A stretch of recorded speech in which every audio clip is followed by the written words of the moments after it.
Hi, so essentially I want to show you or demonstrate how we can simply use a single light with a large softbox modifier to photograph our subject, which is set up here on auto poles. So, if you remember, the light meter enables us to take the reading. To do this, I've taken the transmitter from the top of the camera so that I can remotely trigger the flash. And with the light meter, I place it in front of my subject. I press and hold the button on the right hand side, and I will press the trigger to get a reading.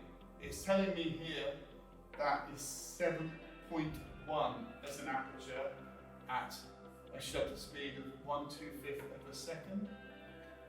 Okay, so if I dial that into my camera, it should give a really accurate exposure. Of course, this is just a starting point, so you need to kind of adjust it to your own personal taste. So, what I'm going to do is demonstrate how different modifiers look for the same shot. So it's just the lighting that's going to change. Nothing else will change, essentially. But obviously we have the lights on here because you wouldn't be able to see me. So this is what it looks like with the lights off. And you can see the way that the light is falling on our subject, and we can see it's picking out the shadow detail. Okay? So I've taken a light meter reading, and we're aiming for around about f8 as an exposure, and I will take the shot, which will then come up on the screen, and I can see there's a bit too much brightness because the subject is light. So again, I'm going to just take down the aperture to f9.5, which will make the exposure slightly darker. Okay, so it's really important that the aperture controls the exposure. The shutter speed is 1/125 of a second.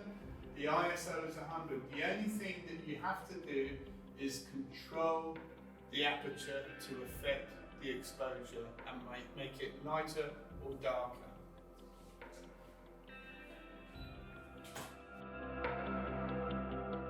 Okay, so here we have a smaller softbox, 90cm softbox, and this gives a smaller spread of light. It probably won't make any difference with this particular subject, but it will make a difference to the way that the light falls on the background. Again, it's really important to get a light meter reading, so whenever you move your lights or whenever you change your lights, you should get a different meter reading. Okay, so that's telling me that I'm on f8 again, so no changes there. So if again compose and focus and take the shot, I've made a mistake because I've left this off, which is the transmitter, so we will end up with a black screen. So we're going to focus, compose, take the shot, and we should end up with a very similar looking shot to the previous one because not much has changed. It's still a softbox reflector. So the next light or modifier we have on is a narrow reflector. This is going to give, and as you can probably see, a very direct, bright, contrasting kind of light that is much stronger than softbox. Okay, so we need to take a light meter reading. Again, it's worth just getting into the practice of this, and this is showing an aperture of 16, so it's much brighter. Yeah, the higher the number on the aperture refers to it being much brighter light coming from our light. So we need to either adjust our settings on our generator. So if I half the amount of light off there, then that takes me down to 11. And if I half the amount of light there on the control, this should give me an aperture of 8. Okay, so remembering to put your transmitter on the camera, I will now hopefully take a shot,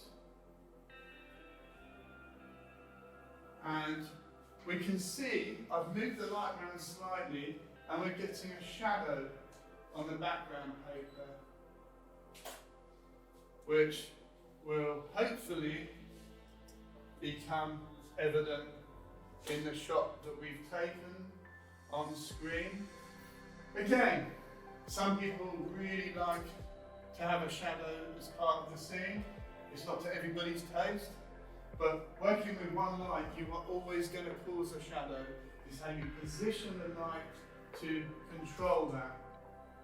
Okay, so if you lower and move the angle of the light, you can then take a shot with hopefully minimal shadow on the background.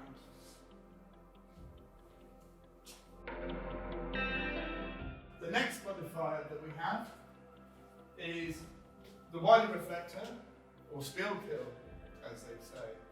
And this has a honeycomb grid placed over the top, which will slightly redirect the rays of light to hopefully give a slightly softer light or more diffuse light. So I'm also moving this light a little bit closer so I can just target the subject itself, and hopefully I will have no drop off of light on the background. Again, I'm going to take a light meter reading, make sure that I'm doing it correctly. Okay, this is telling me that I'm on a setting of 6.3. So I can either increase the output from my generator. So I've doubled the output, and I'm now taking another reading, which is 8.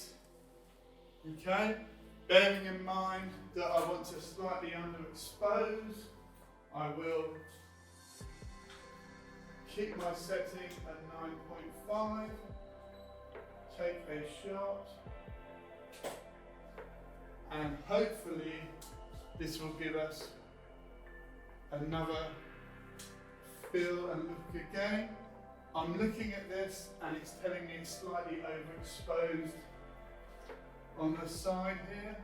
So I'm slightly going to pull my light away, because this will make the light less harsh on that side of my subject.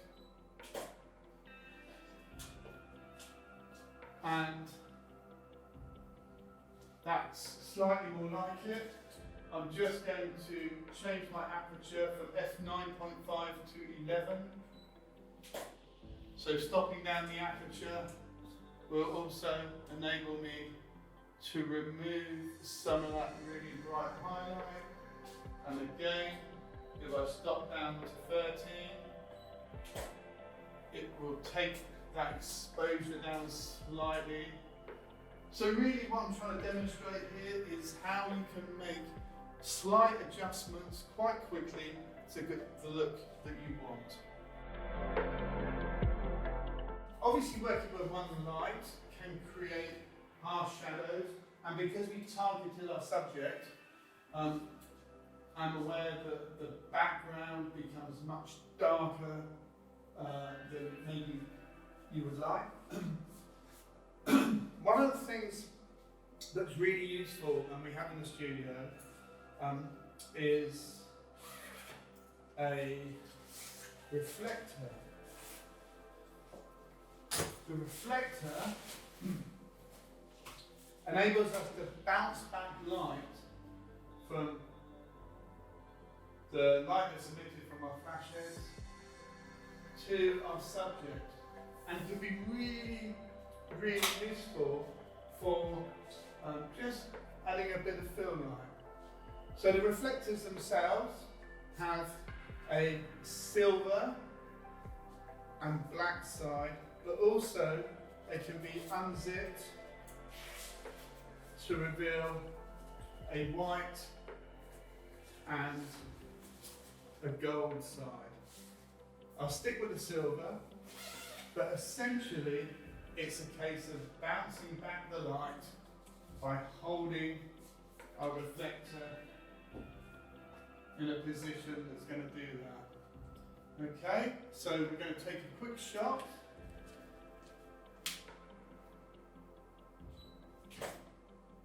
And maybe another one for luck. So we can see the effect of the reflector on our shots. Okay, so another option is the large umbrella, which gives a much softer spread of light and is really good for a more natural look of flashlight in the studio here. So I've taken the meter reading off this. It's given me F9, which is going to be my setting.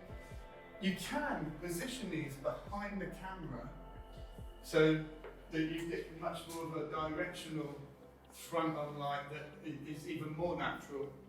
However, for the purpose of this video, I want you to see what's going on. So again, I'm setting up for around about, there we go, F9, and the resulting image is likely to be fairly good with a natural feel to the backdrop. I'm just going to open up the aperture a little bit more